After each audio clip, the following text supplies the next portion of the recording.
I am so sick of all of the disappointment and trash that there is in the movies right now that I thought I'll go ahead and do a movie recommend instead of a movie review this time. So that way, if you haven't seen this movie, or maybe you haven't seen it in a long time, you can go, oh yeah, that's right, that movie, and go and watch this.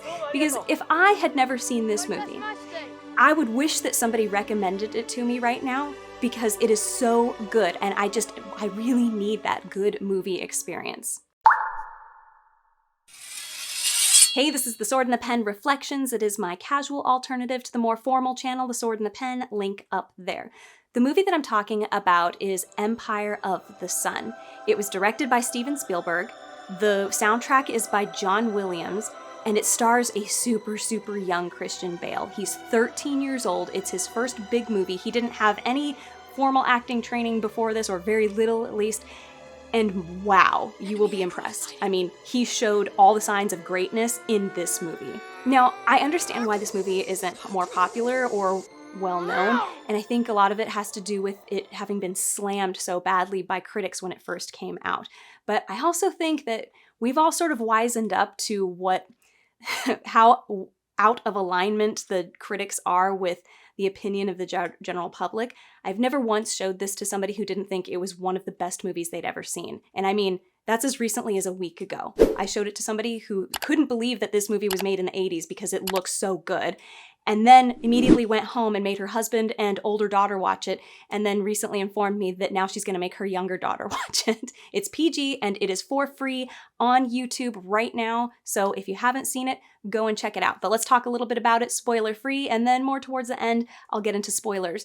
So the movie is based on Empire of the Sun by J.G. Ballard, which is a semi-autobiographical book, and it follows the book very closely. Also, you could actually read the book in about the same amount of time that it takes you to watch the movie, which is 2.5 hours. The story takes place in Shanghai in 1941. So if you're not familiar with the history at that time, let me just give you the quick rundown. Great Britain and the US and France have colonized Shanghai and have been there for a long time. The place looks like a chunk of England plunked down right in the middle of China. And for a while, the military, the US and British militaries were protecting the harbor, the Shanghai harbor there, because it was the entrance to the Yangtze River. And when World War II broke out, those militaries kind of dissipated, so the protection was getting weaker and weaker in that area. Well, Japan and China had been unofficially at war with each other since, I think, 1937, and so that's about 4 years. And what most people don't realize is that when Japan decided to bomb Pearl Harbor, they also planned to bomb the Shanghai harbor, like at the same time, and that's what they did. So they bombed both of these places at the same time. So the story follows James Graham, who is the only son of wealthy British expats who live in Shanghai. I mean, they live in a mansion and they have Chinese servants, and yeah, you get the idea. When the Japanese invade, all the Americans and the British are like, we got to get out of here. We have no protection whatsoever. And so they're trying to clear out of there. Jamie and his parents are among them. And in the slew of people that are trying to get out, because at the same time, a bunch of Chinese civilians had come into Shanghai because they were starving out in the rural areas. They're coming into town to get food. And then the Japanese attack. I mean, they're marching onto the streets. So in that chaos, he gets separated from his parents. And he's alone, separated from his parents for, I believe, the next 3 or 4 years. And what we're doing is we're now going to follow Jamie in his survival. So what happens is the first thing he does is he goes back to his house, which was a mansion, remember, and it's completely empty. And he just lives there for months, living off of whatever food he can find in his house and in the book and some of the other houses. And then when he runs out of food, he goes back into Shanghai and looking for, help. He's like, I'm just going to surrender, and hopefully they'll take me to like a British, prison camp, and they'll send me off to Great Britain or something, And he goes into town and he's trying to surrender, and the Japanese who are occupying everything are like, get out of the way, you street urchin. Like, they don't care. They're just, get rid of him. And this is like, to him, this is something he's never had to deal with. I mean, he's running around going, help me, I'm British. Like, that should mean something to anybody. And so I really love that his whole world gets flipped upside down. Like, everything that he thought, the way that the world worked, is just unearthed beneath him. I love it. It's so good. He ends up getting taken in by Basie, who is, in Jamie's eyes, a survivor, and he is. He knows how to get through this war without starving to death, thinking smart, how to escape, how to get what I need in order to live. And so Jamie latches onto him, desperately trying not to, be left behind again, because he recognizes, I've got to stay with this guy because he knows how to survive and I don't. The two of them get arrested, and first they go into a smaller sort of enclosed prison camp where all of the British and Americans are kept together, and they just kind of see who lives and who dies. And then there's also a work camp, and eventually Jamie gets sent to this work camp in Suzhou, and he's going to build the airfield there. Most of the movie takes place at this prison camp, this work camp in Suzhou, and we see him go from being a child to a young adolescent. And that's the story. We are watching this child growing up in a prison camp with no parents, just befriending people around him and learning how to work the system around him. So he's friends with the doctor. There's a British doctor who sort of runs the little makeshift hospital that the British have formed inside of the prison. He stays with this this couple who are childless as if he was their child. Of course, he's continuing to follow around Basie. He also has an interesting relationship with the prison camp guard, the leader of the prison camp, the Japanese officer. And also a friendship with a Japanese boy who lives at the airfield, but he's on, the other side of the barbed wire. And it's just fascinating. It's a fascinating scenario here. So this movie was nominated, I believe, for 6 Academy Awards and a bunch of other awards as well, including Christian Bale getting some recognition. I mean, I think they created an award to recognize him for his outstanding performance as a juvenile actor because it was that good. And it's recognized for all of the usual things, best directing, cinematography, the art direction, the music, it's all good. So if you were wondering if it was worthy of those sorts of things, yes, most definitely. But I would just have to say that of all of Steven Spielberg's World War II true story movies, this is the one that feels the most Spielbergy, but I think in the writing is the most artistic. So when people think of a Steven Spielberg World War II movie, they think of either Schindler's List or they think of Saving Private Ryan. And those are both spectacular, fantastic movies. People don't seem to think of this one for some reason. And I find that odd because this is the one that has him written all over it. It follows a little boy. It looks at a horrible situation through a child's eyes, looking at it philosophically, but also with innocence and this discovery of life and what meaning is. And it's just so beautiful. There's flight everywhere. So as we all know, Steven Spielberg loves flight and the sky, and so does our main character. A super nice thing about this movie is that there's not a single wasted frame. Like, everything is well thought out. You can tell that they're like, okay, we are either going to tell you, the audience, something that you need to know about a character or a situation, or this is going to be very significant later on. So pay attention to everything you are being shown, every line that you are hearing, every instance comes back later on in the story, which just makes it feel so good, so valuable. Like, they put effort into making this valuable. I don't understand why this movie hasn't grown even bigger. I understand that it has developed a sort of a cult following, but it's not one of those films you would consider, it's only going to ever have a cult following. Like, this should have been a much bigger movie than it was. It should have been one of the 3. When people say, hey, what about Steven Spielberg's World War II true story movies? They would list this as part of a trio rather than just those other 2. So there is no better way to describe this movie than it is hauntingly beautiful. It is just, that's it. It is beautiful and haunting at the same time. And it's glorious. It's so many things. There is so much in this movie. You're not going to get into it and feel like I'm in this mood, and this mood is all the way through to the end. You go on this journey of discovery. There's joy and there's glory, there's sorrow, there's horror.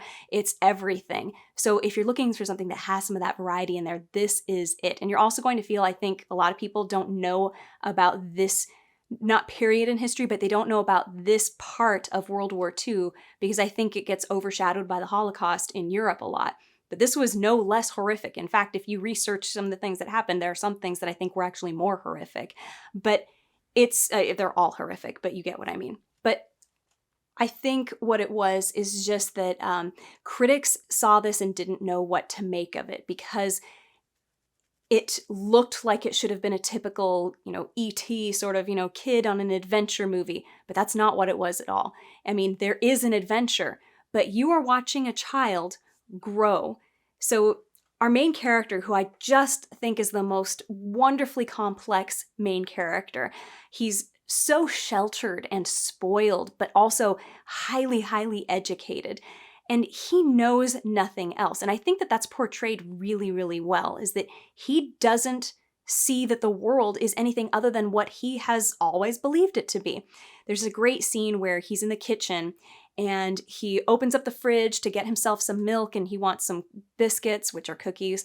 For those of you Americans who we call them cookies and you Brits call them biscuits for some reason. But anyway, and his family's maid, a Chinese woman, has to come and close the fridge for him. Like, she has to follow him around because, he doesn't think to close the fridge for himself. And he's like, yeah, I would like to have some butter biscuits, some cookies or whatever. And she's like, your mom does not want you to eat before bed. And he just looks at her and he goes, well, you have to do what I say. And it's like, I mean, as a modern person seeing that being said, you're just like, wow, the spoiled arrogance. But, the more that I watch this, the more I just see that, like, he doesn't say this like in a malicious, like, well, you have to do what I say.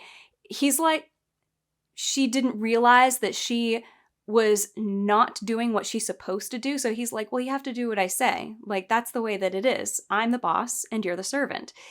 And I love that later when he comes back to the house, so all these terrible things have happened. He went into Shanghai, he got separated from his parents. It was horrible, but he gets back home and he sees the maid taking this expensive looking piece of furniture out of the house. And he's like, hey, what are you doing?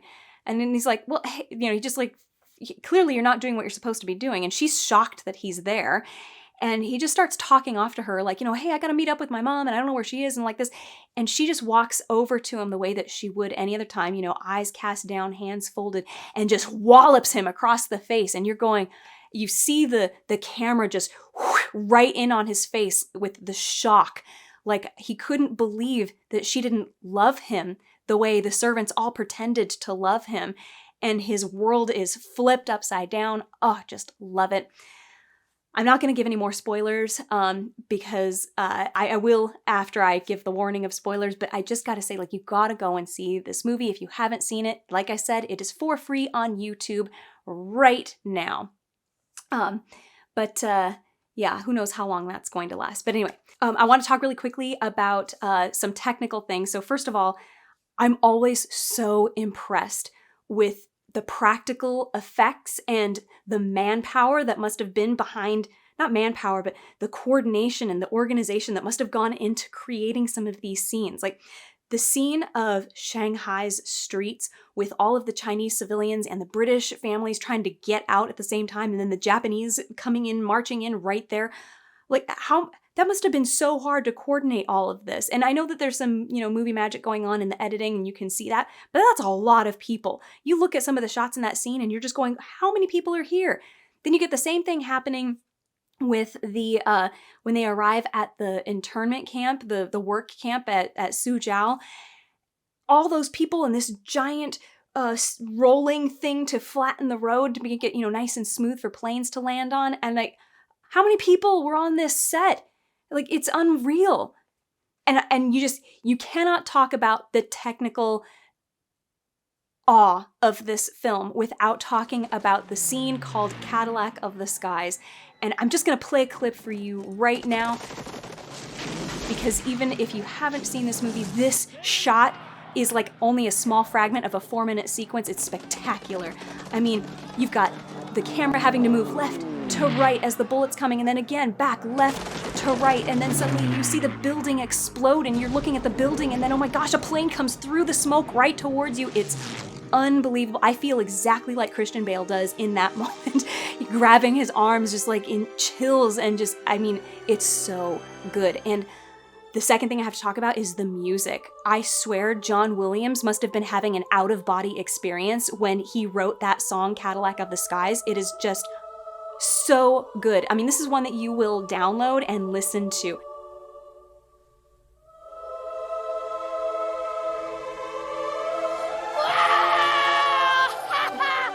Go! B-51 Cadillac of the Skies!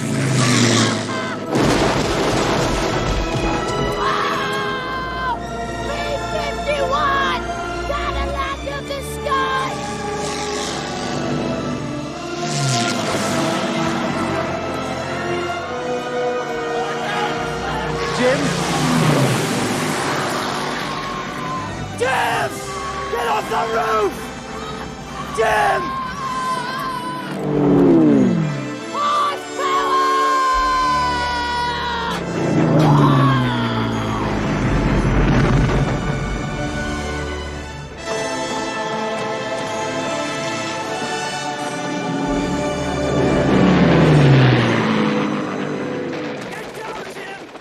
The main title, which is, I think it's Sul Gan, it's a Welsh lullaby, perfect for encapsulating the idea that this is about the loss of innocence. This is about children and innocence being in this horrific situation. That perfect song for this movie.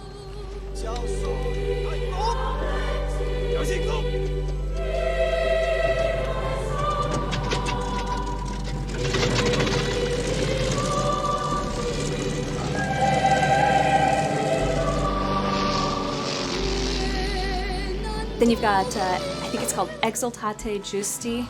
It's just, it's basically like saying exalt the justice or the just. It's in Latin. It's so good. I mean, this is one of John Williams' best soundtracks. It's unbelievable. It is so moving. I mean, you just gotta hear it for yourself.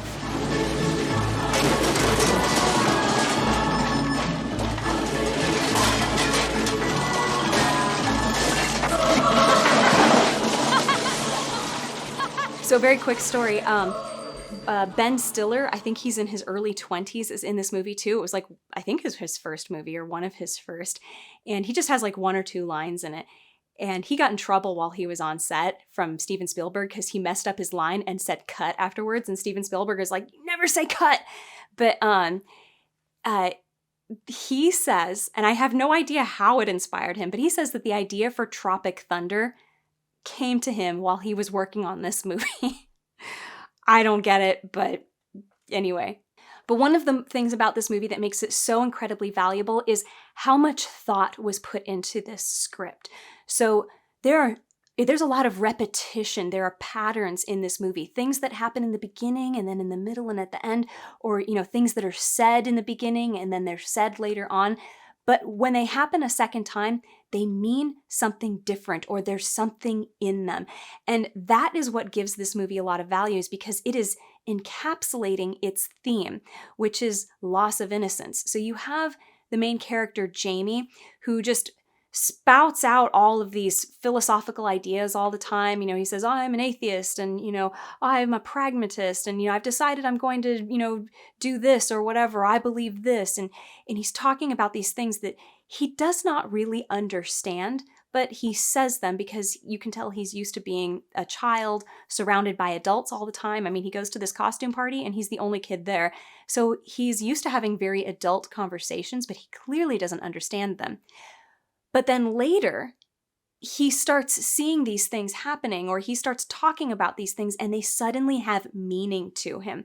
And that's what happens when you watch this movie. I've been watching this since I was a little kid, and I'll tell you what, certain things that stood out to me as a little kid, they, as an adult or a teenager watching those same scenes or hearing those same lines, I go, wow, that means something different than I thought it did. And even today, I still watch and I go, wow, I feel like my growth and experience is creating new meaning for some of these things. But that's what you see the main character go through. That is what the point of the story is. And that is what the movie actually does, is it becomes something that shows you something and then helps you to understand how there's different meaning for it later on, simply because your understanding of the world has changed by the time you get to that later point in the story. So this is a very valuable film. You feel like a lot of work was putting into making this a worthwhile piece of entertainment. And that makes you feel sitting down going like, okay, I didn't waste my time. They did not waste my time. And you get that so rarely these days. I have to gush about this movie, so I am about to get into spoilers. So if you don't care, you go ahead and keep watching. And at the end, I hope you'll still go and watch the movie again. But if you haven't seen it and you don't want spoilers, you can pause, go watch the movie, it's on YouTube, and then come back and finish this with me and gush with me and then talk about it in the comments with me because it is so good. But, oh my gosh. Okay, so there are so many things that are repeated like this throughout the movie. I'm just going to go over some of them because these are the things that, I mean, after watching it a bunch of times, I pick up on them and I go, oh my gosh, okay, I see all the thought. There's not a single wasted frame in this movie. It is all so well thought out. So I love that certain things mean nothing to Jim earlier in the story and then they do later. So Jamie, he changes his name. You've got, okay, at the very beginning, the first time that we see him, he's singing Suogan. And he's bored out of his mind. He doesn't care. He doesn't want to be there. He'd rather go home. And then the next time that we see him singing, and it's a beautiful song, the next time we see him singing, he's saluting the Japanese pilots because the Japanese are losing the war and he realizes that they are now being sent off as kamikaze pilots. And he has idolized them this whole time and he salutes them and sings them a sort of a farewell song, like it's all he can do to like a sign of sorrow and respect, and there's so much meaning behind it for him.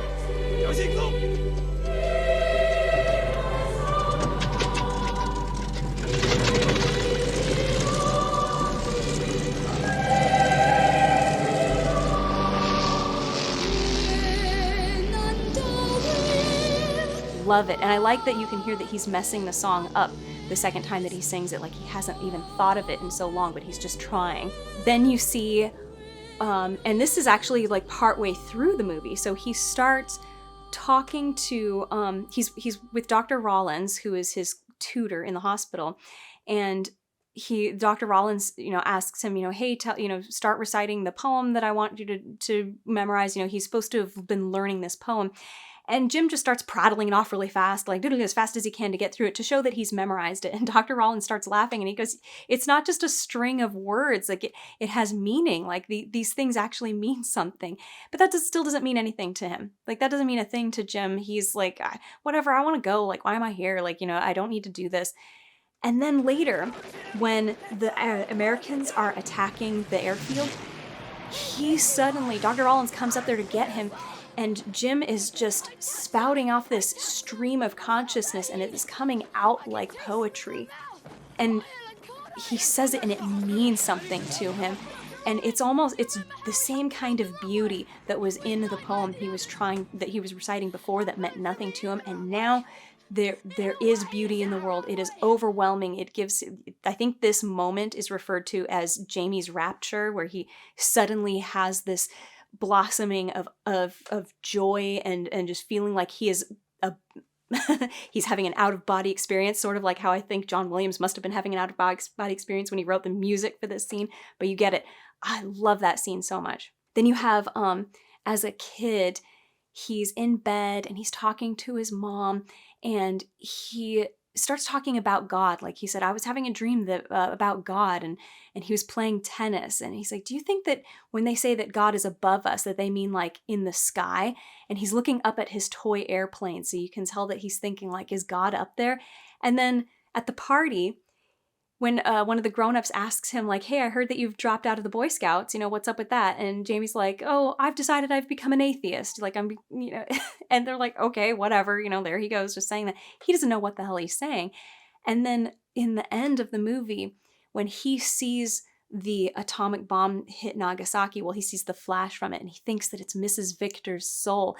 And then he talks about it, and he thought when he realizes that it was the bomb, he thought that it was like God taking a photograph, that's what it must have been like. It was just this big white flash. And then later, when he's thinking about the atom bomb and what he saw, he's looking at his hands, and he feels like he has seen God and that he can do anything now. And of course, he tries to revive his friend, the Japanese boy, and that's heartbreaking.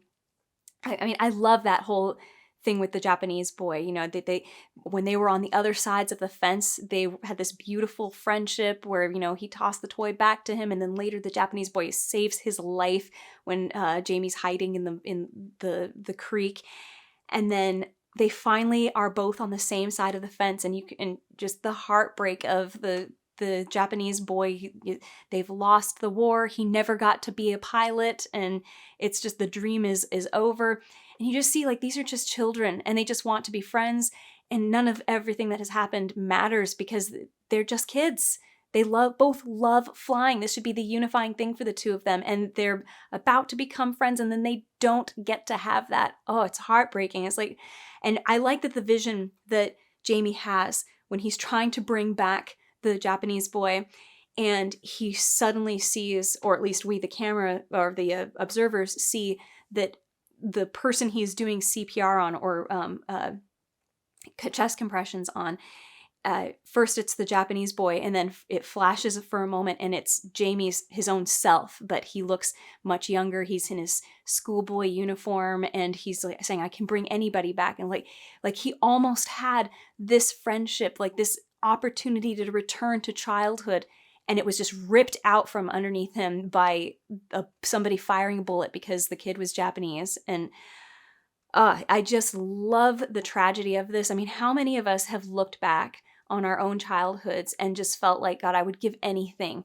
to go back and just have that innocence, that joy, and that small but safe and beautiful world that childhood is.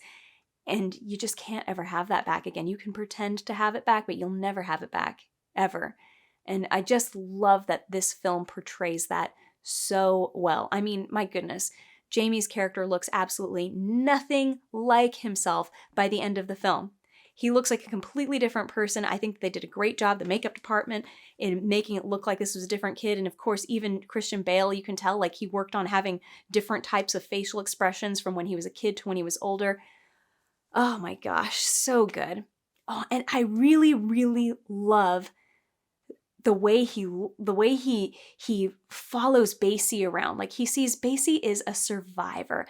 Basie is somebody who knows how to get what he needs in order to live, and he idolizes him. He thinks he's the coolest because all of the other men in the camp, or at least the single men especially, kind of idolize him too, because they recognize this is a guy who knows how to get what he wants, and that's what I want. And Jamie is going along with this too.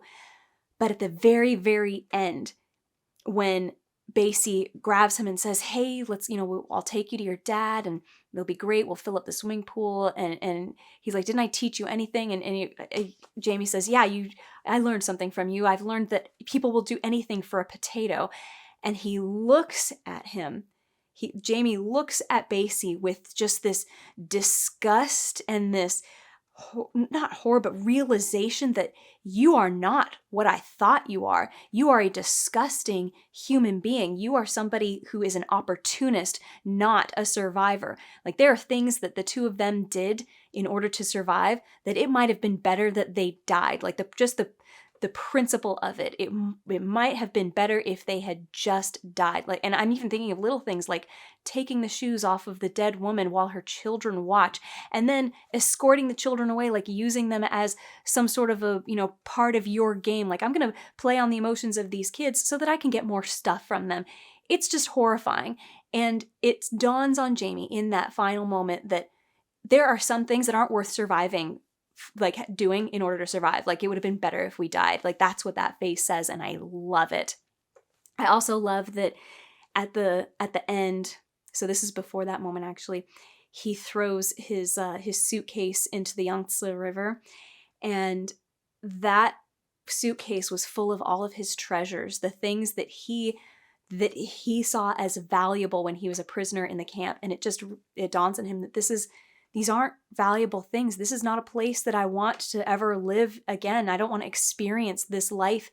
I don't want these things. And he throws it into the river. And just like in the first shot where we saw the coffins in the water being bumped by the military boats in the harbor, now we see Jamie's suitcase like this. It's like among the dead being carried out to sea. I just love it. Oh, it's so good. This movie is so good. Oh, and I love Jamie's adoration of the Japanese pilots. I think that's something that's really surprising to people. And it's shocking, you know, when you're like, wait, aren't the Japanese the bad guys? And it fits so perfectly into the theme that there are no good guys or bad guys in a kid's head until he's told this is the good guy or this is the bad guy, or these people hurt you or these people don't hurt you. He thinks that the Japanese pilots they're just the bravest pilots. They're the best and the bravest, and they fly the Zero Sens that are just amazing. And you feel it with him. You're going, I get it. I totally get it. And when he sees the Zero Sen up close for the first time and he touches it, and it's like he's embracing a piece of the sky. You just see this reverent moment, and then he salutes the pilots, and then of course the next scene that you see him, he's got one of their jackets on, so they clearly thought like, wow, this kid is great, and they gave him their jacket. Like, you can see the world through this kid's eyes. Like, when I was little, I didn't realize that the Japanese pilots that he was saluting were on the bad guys' side, because they weren't portrayed as the bad guys. And I think that's a really interesting way to shoot a movie like this, to say, okay, we're going to do this from the kid's perspective. I mean, he doesn't root against the Japanese at any point. He wants to be friends with them. And he's rooting for the P-51s that are flying in, and you get this major impression that it's just the fact that these are planes up close that are even more spectacular than the Zero Sens in his eyes. And he's just in awe of how glorious they are and how agile they are in the sky. So it's amazing. This movie does so many incredible things. It's worth watching as a study of great filmmaking, I think.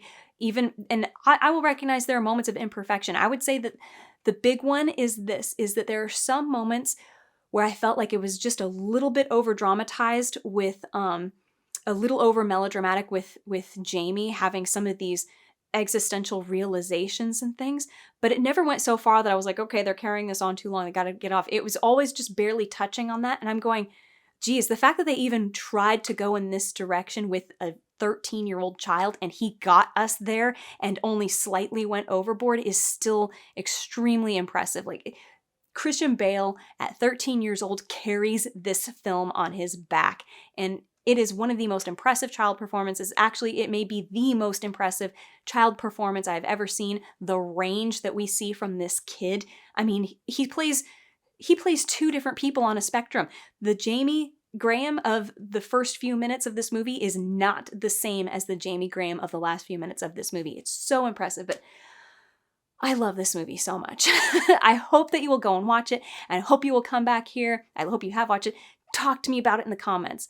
Please talk to me about it in the comments. If you loved it, if you hated it, I'd love to debate you about it. But let me know what you thought. Otherwise, please like, subscribe, hit the bell for notifications. If you're interested in supporting me, check out my, Patreon or Ko-fi. And even at the lowest tier level, the Alchemy tier, as one of my patrons, you can join me in the Discord. We can chat there. So it doesn't have to be like, in the comment section. It can be live, or maybe we can do it over voice. So anyway, I'll hope to talk to you later. Be good to yourself.